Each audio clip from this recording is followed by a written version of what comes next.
Hi, Caroline. How are you?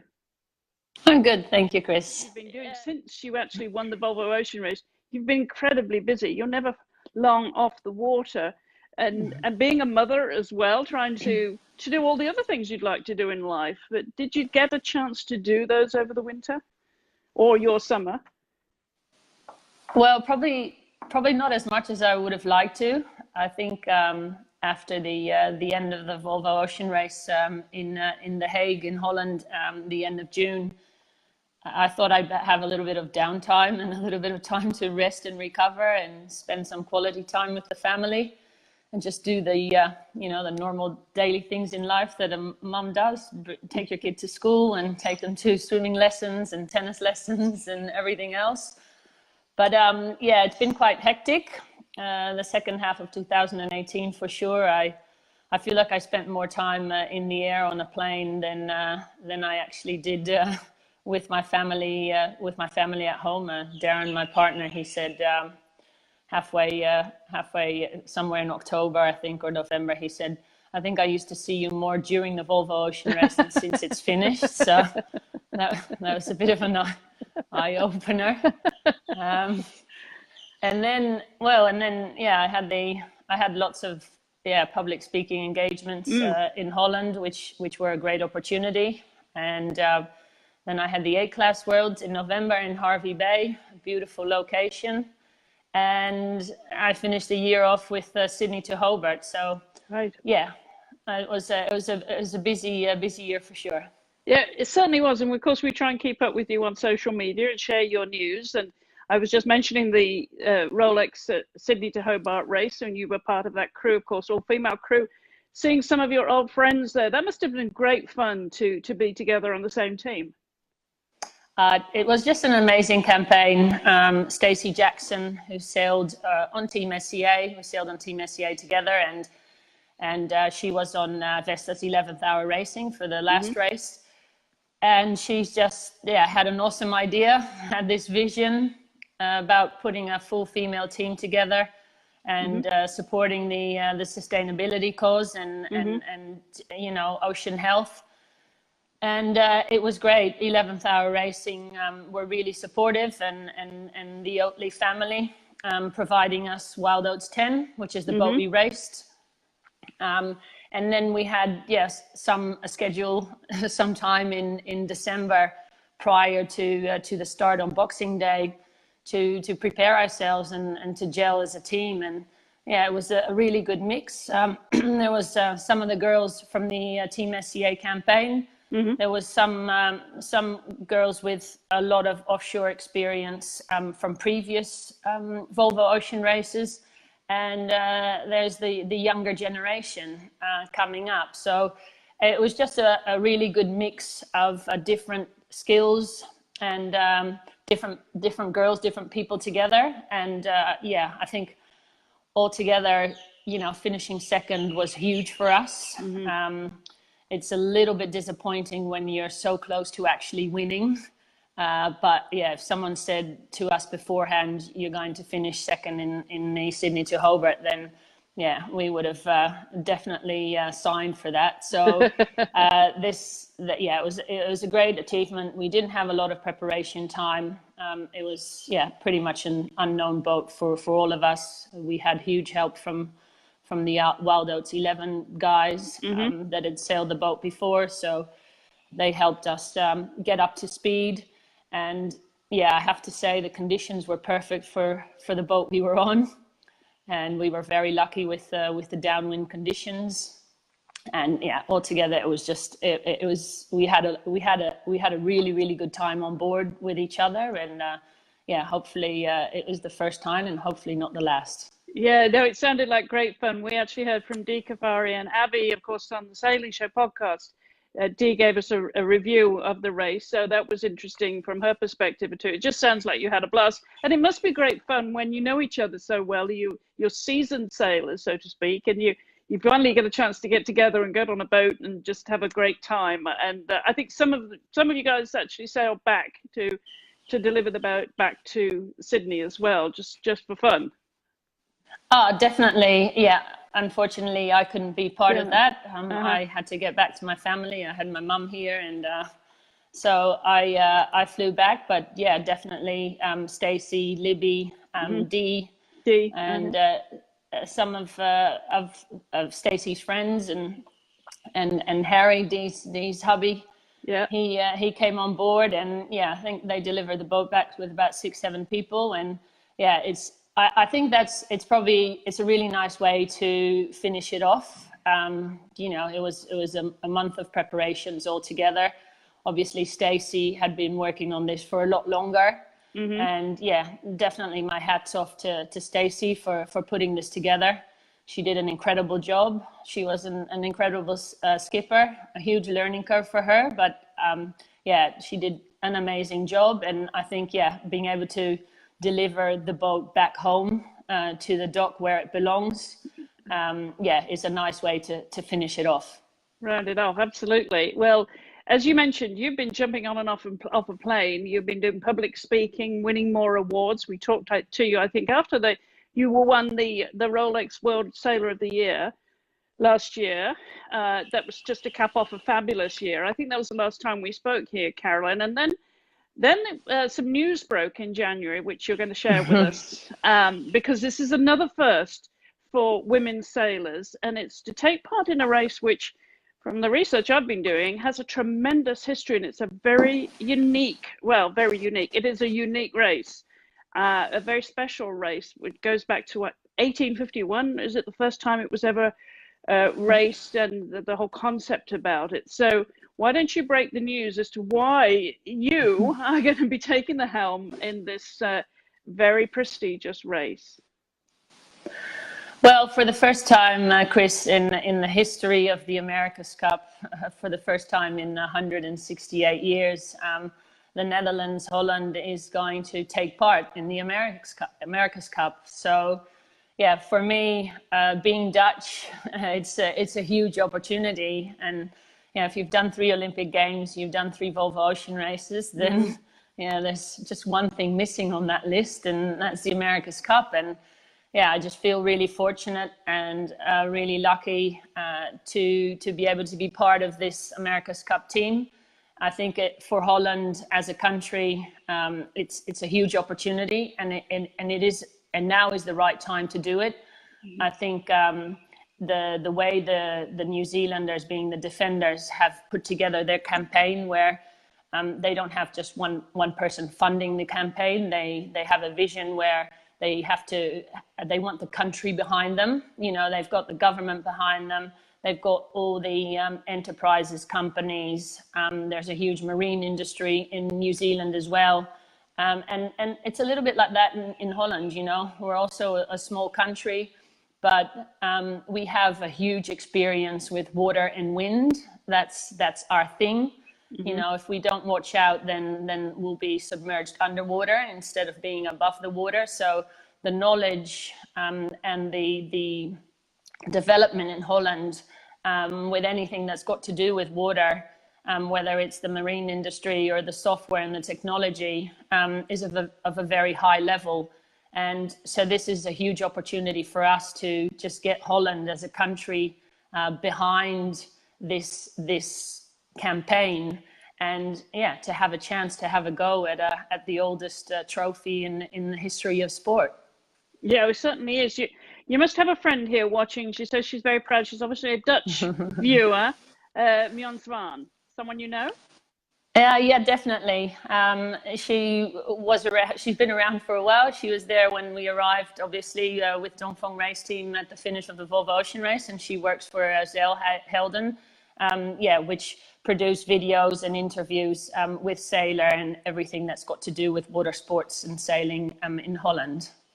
Well, thanks for watching me on. Well, let's talk a little bit more about the America's Cup, Carolyn, because as I said, it's a very prestigious race. It's steeped in history as well, but it has a unique format, doesn't it? Talk about the race itself and why there is the challenger and the defender, and it doesn't happen every year either, right? It's unique in the way it comes together as a race each time, as a perpetual challenge. Well, exactly. The America's Cup. So this year, when it's going to be held in 2021. March 2021 will be the finals, will be the actual America's Cup. And that will be the defender against the winning challenger. So at the moment, there are 7 challengers in total, and we have to see if they all come off the ground. But in January 2021, we'll start the Challenger Series, and then all the challengers will go head to head, and whoever comes out on top of that will race Team New Zealand in the America's Cup. And basically, the defender, in this case Team New Zealand, they get to decide where, when, and how the next America's Cup will be held, and whether it's every 3 years, every 4 years. So they have the protocol in their hands, and together with, in this case, Luna Rossa, who's the challenger, they will together decide how the America's Cup in 2021 is going to look like. And where you race, it's going to be in Auckland, is it? Correct, yes. Okay. Well, the New Zealanders being the defenders, they get to decide where it's going to be held. And yeah, I think they've chosen the right spot in their country. And that's Auckland being the city of sails. City of sails, It's definitely going to be amazing. Yeah, of course, you know it well, having done the Volvo and been around there a few times. So it's known territory to you. Let's talk a little bit about the Challenger Series, though, that leads to the final. How does that play out? Explain that to us, Carolijn. So in January 2021, all the challengers, they will race each other, and they will go. It's a match racing. The America's Cup is match racing, so it'll be boat against boat, and so they will go. So, but all the challengers will be going head to head in heats against each other, and at the end you will have the finals of the Challenger Series, and whoever wins that finals will then go through to race the defender Team New Zealand in March 2021. Okay, we've just been joined by Brian Struth. I don't know if you know Brian. He said he'd like to be on that crew. Well, thanks for joining us, Brian. Yeah, well, Brian will be starting crew selections probably towards the end of March, beginning of April. Obviously, we realize that we have a race against the clock here. So we have to be starting our boat build in April. And currently, Simeon Timpont and our new CEO, Ilko Blok, they have traveled to New Zealand, and they are discussing with Team New Zealand about our campaign. And from there, hopefully, by the end of March, beginning of April, we have to start building the boat, and we will start crew selections. Okay, how many would be on the crew then, Carolijn? So on the new boats, on the AC 75s, there will be 11 crew members, and of which 8 will be grinders. So this means that we need guys or girls weighing 90 to 95, maybe 100 kilos, and then we have so that's the 8 grinders. Then we have the helmsman or helmswoman. Then we have the mainsail trimmer. It won't be a wing this time. It's going to be a proper sail. And we have the flight control. And you have been invited to be the helmswoman, right? How did that come about? Was it Simon that invited you? And how did you get that call? Well, obviously, yes, being Dutch, I do have an advantage. I do have that passport, so it's a huge opportunity to, this time round, it has to be national teams. That's one of the choices Team New Zealand has made as a defender, which means that either you have to be national of the country, and that means you have to hold the passport of that country, or there's a second option, is you have to spend 380 days in the country. So you don't actually have to own the passport, but you have to have spent 380 days in the country. But the idea behind it all is that to have as many, in our case, Dutch, as many nationals in the team as possible. And that's definitely something that we will be chasing. So not only inside the sailing team, but in the whole team, the design team, the boat building team, everyone involved. We will try and get as many Dutch people as possible. And I guess if I look at my sailing background, my strengths are in helming the boat, in driving the boat, and in trimming the boat. There's obviously no way that I can be a grinder. I can be as strong and as fit as I can be, but I will never weigh 95 kilos. And there's other people that do that job a lot better than I do. And my goal is to be the helmsman or helmswoman on our AC boat. But at the same time, I also realize that I have to prove that I am the fastest driver of the boat as well. And that's the main thing, you know, it's in the interest of the team. And yeah, I'll be definitely trying hard to keep and gain that spot. Well, we know how competitive you are. 3 Olympic Games, 3 times the Volvo Ocean Race, now the winner, and breaking first for women in sailing. This is going to be another first for women to be a helmswoman. Well, yes, I think, yeah, Don Riley had her Mighty Mary campaign. I think it was 1995, if I'm correct. And Leslie Egnott, she helmed the America's Cup boat that time. I don't think she was then later replaced by Dave, but yes, this is well, almost a first in a way, especially in a mixed team configuration. But yeah, I think it's all about the team that you put together, and you have to put the right people in the right spot. And yeah, I think in my case, yeah, being a helmsman or being a trimmer is the right position for me to be in, and that's where I'm going to have added value to this team. We've just been joined by Sally Van Dyke. She says, Carolyn, I'm a Kiwi living in the US, and I totally agree with your opinion. And then Jose Kiran Guedres, I'm sorry if I mispronounce your name, Jose, but he sends you his best regards. Thank you. You've got some fans on here, Carolyn. Just going back to the race then, to educate those who are not familiar with the America's Cup, of course, the name is so synonymous with sailing anyway, but in terms of the technicalities of it, we know what kind of boat you're going to be racing. We know where it's going to be in Auckland, because New Zealand set the course now. Did they decide on the course itself in Auckland then, Carolyn? And then the other question is, how long is the course typically?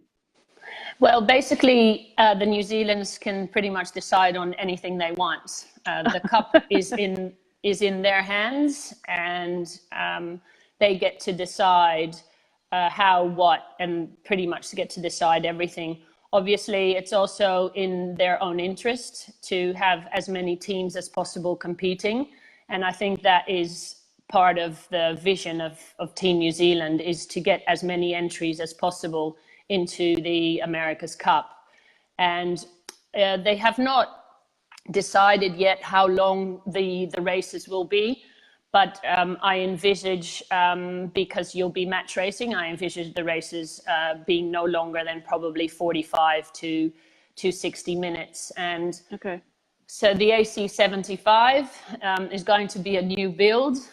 It's a pretty radical boat, and I guess it's a little bit our advantage, maybe as Dutch and as newcomers to the America's Cup, is this is a boat that has not been raced by anyone before, not even by the boats that have been in the Cup for a very long time. So we actually see that as a little bit of an advantage, since we're already on the back foot.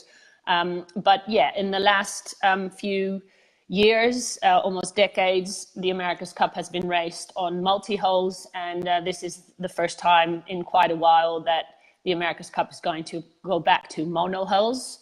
But it's not just a monohull, it's going to be a foiling flying monohull. So yeah, we're going to be talking about speeds between 45 to 50 knots. Wow. So we'll be going around the racetrack pretty fast, pretty quick.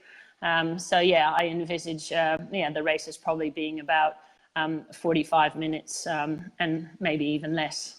Okay, well, we look forward to that because we've got quite a lead in time. You've got a lot to do, as you said, in the lead up to the race, getting the boat ready. And then the race is in preparation for that final race there in Auckland 2021. We've got to wait a little while. So in the meantime, what's Carolijn Brouwer going to be doing? Where else are you racing? Well, pretty much since the boat's going to be built in April and it has to be built in Holland.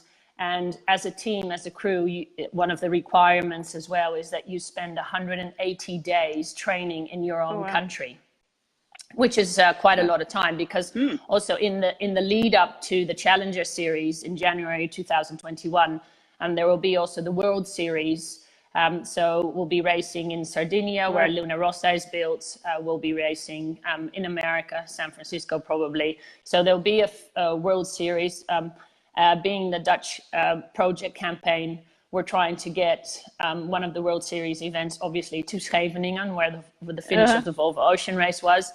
But yeah, our headquarters is in Scheveningen, in Holland, where the finish of the Volvo Ocean Race was. And that's where we will be based and have to be based for at least 180 days.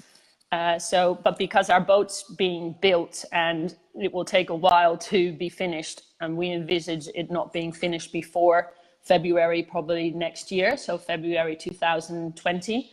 So until then, obviously, we have to select a crew and we have to train. We have to train incredibly hard. And the way we're going to train mostly will be in simulators. So basically it's comparable to what the pilots do, what pilots do when they go training. They don't actually go up in the air and fly a plane as a training. They spend a lot of time in simulators, and that's what we will be doing as well. And a lot of the technology is sort of comparable to all the aerodynamics anyway that the pilots have to deal with. So we will be based in Holland probably from April onwards, and until the boat's ready. We envisage ourselves sitting in a simulator probably about 8 hours a day, and what the word says, trying to simulate what the boat's going to feel out there on the water. And it's actually a very effective way to train, because they're big boats, they're new boats, they're very challenging boats. So to be able to get some training under your belt in a simulator, where if you crash or do something wrong, and there'll be plenty of mistakes being made in the beginning, you will not be causing any damage to the boat and losing any valuable hours. So it's a very effective training. Obviously, it's not exactly the same as being on the boat in the water, but it gets you a long way. And because our boat is not ready to sail, this is the best way forward for us, is just spending a lot of time in that simulator. And that's something that we can do at headquarters in Scheveningen or in Holland. So that's where the team will be based. Yeah, that's interesting. I had no idea that you use simulators then. Is this something that the team has to build the simulator, or has to finance the simulator for you to train in? We definitely have to finance the simulator, but in our case, because we're already on a back foot and it's already a race against the clock, we will be buying a package from Team New Zealand, which they have offered, which we can then buy and we can fine tune in Holland. We have enough knowledge in the technology of the simulators to put a simulator together in probably about 2 weeks. So if we buy the package from the New Zealanders, then we could be up and running in 2 weeks' time, which is, probably the only way forward for us, is having, because we will also be a one boat campaign. We will not have time to build two boats. we will be buying the boat package from Team New Zealand, but also the simulator package. That's fascinating. I had no idea you did that. Is that common practice then? Did you do that with the VO65? I guess because that was a boat that you've sailed more than once. Did they do this with regularly for these kind of races then, to have simulators to help you training? No, actually the simulators have mostly come about with the foiling boats, actually. That's when most of the training has come, that simulators could be quite helpful. You know, you get, if you make one mistake on the water on a foiling boat going at 35, 40 knots, you can cause quite a lot of damage, and then Imagine. you know you get thrown back a couple of weeks, if not a couple of months. And especially in our case, we don't have that time on our hands. So the simulator is really just an extremely helpful package, to replace your water training with a probably just as good a training inside a shed somewhere, where you just simulate. Nowadays, you know, they can make a mock-up of the boat, and they can actually also make the motions of the boat. So in this case, a monohull, if we don't get it flying, and it being a monohull, it will just tip over on you. So if you're sitting in a mock-up, the mock-up will actually just tip over and you will just fall onto the ground, or hopefully they'll put a mattress down so we don't hit the ground too hard when we make mistakes. So it's just the most effective training program for foiling boats. It has proven. And obviously, like I said before, the training on the water is probably the most effective, but and we will try to also have a 38 or 40 footer like the Americans have been training, the America's Cup and the America's Cup teams have been using. It's just, in our case, a little bit hard to decide whether we will have time to convert to make such a foiling 38 footer. It's like a mini version of the 75, because that will also slow down the build of our big boat.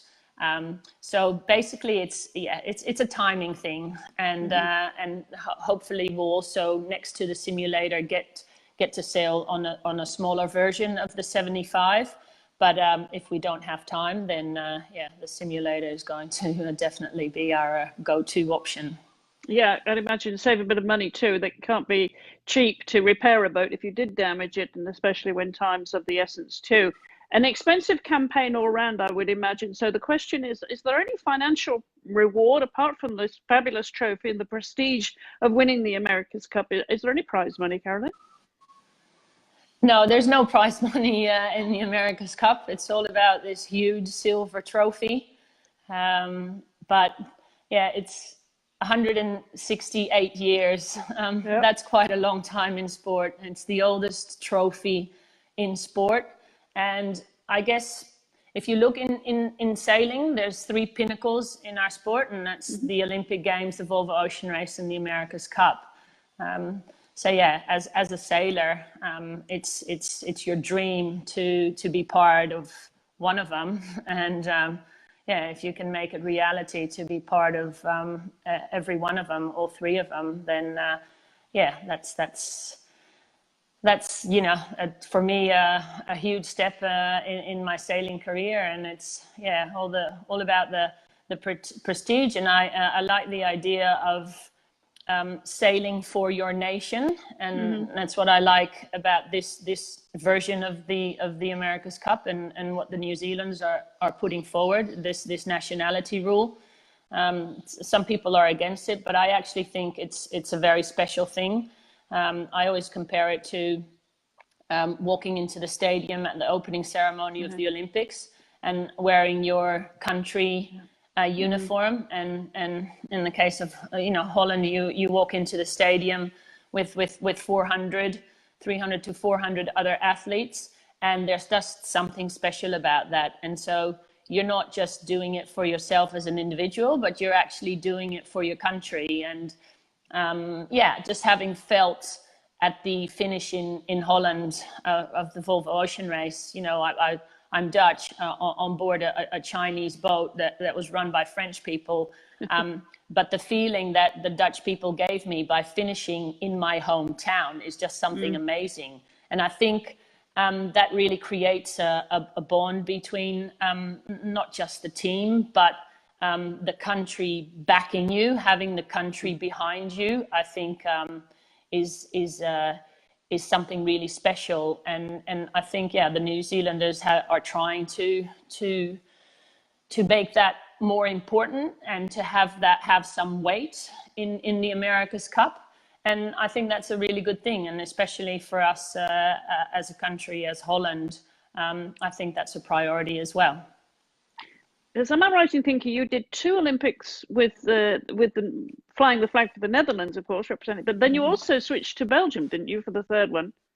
That's correct. Yeah. So I did Sydney 2000 and Athens 2004 for the Netherlands for Holland, and then 2008 I was in the tornado class for Belgium. So and why was that switch? Where did that come about? In the crew, Sebastian Godefroid, the crew I had in the tornado class, he's Belgian. And actually, the first couple of months that we started sailing tornadoes, the idea came about because Seb had been sailing in the Finn class for over 17 years. And I competed in 2004 in the Olympics in the Europe class, the single-handed dinghy for women at the time. And they then removed the Europe dinghy from the Olympics, which, in my eyes was a really sad thing. So I sort of had to change boats anyway. And having sailed the 470 class in 2000 and the Europe class in 2004, I felt that going to the laser radio for me was a step back in, I think, don't get me wrong, I think the laser radio is a great boat, but I needed something more. I needed the 470 is quite a not complicated, but complex class in the way of setup and trimming and a lot of technology. And so is the Europe. It had a carbon mast. So there's quite a little bit of development involved. And I like that part of sailing. And that for me, that's one of the factors in sailing. Sailing is a very complex sport. And one of the things that is involved is the technology. And look where we're going now, now we're flying above the water. And so I sort of wanted to keep that learning curve in the development of my sailing. I wanted to keep that going, and I didn't think that the laser radio would offer me that. So hence, we decided to do a tornado campaign. And to me, that was the coolest boat in the Olympics at the time. And so the first couple of months, we had EUR as a sail number, sailing for Europe, because we couldn't make up our minds whether we were going to sail for Belgium or for Holland. And to be honest, in Holland at the time, there was quite a few very strong tornado teams, and Belgium being a very small sailing country, there was no one, definitely not in the tornado. So it was sort of an easier option to go to. But how did you qualify, though? Being Dutch, you must have a Belgian passport as well, then, do you? Yes, that's correct. Yes. So I lived in the country for more than 3 years.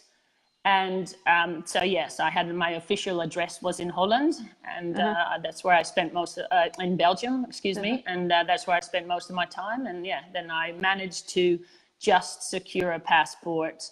I think I actually got to hold the passport in June 2008 when the Olympics was in August 2008. So it was quite just tight. In time. But, I made it through.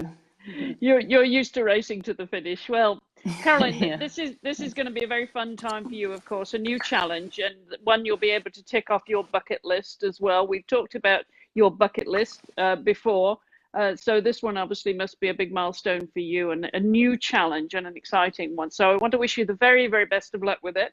We will keep Thank you. following you, as we always do, and Thank share you. the love on social media, and maybe catch up with you in a few months' time to see how training's going when you're in Europe. All right. Thank you very much, Chris. Thanks for the chat. You bet. Lovely to talk to you again, Carolyn. Thanks very much for joining us. And that's it for this episode of Face to Face. I'll be back with more on Thursday, right here on Facebook Live. Don't forget to check out our podcasts at Wish Sports, wherever you listen to podcasts. But for now, thanks again to Carolyn for joining us from Sydney, and thanks to you for watching. Goodbye for now.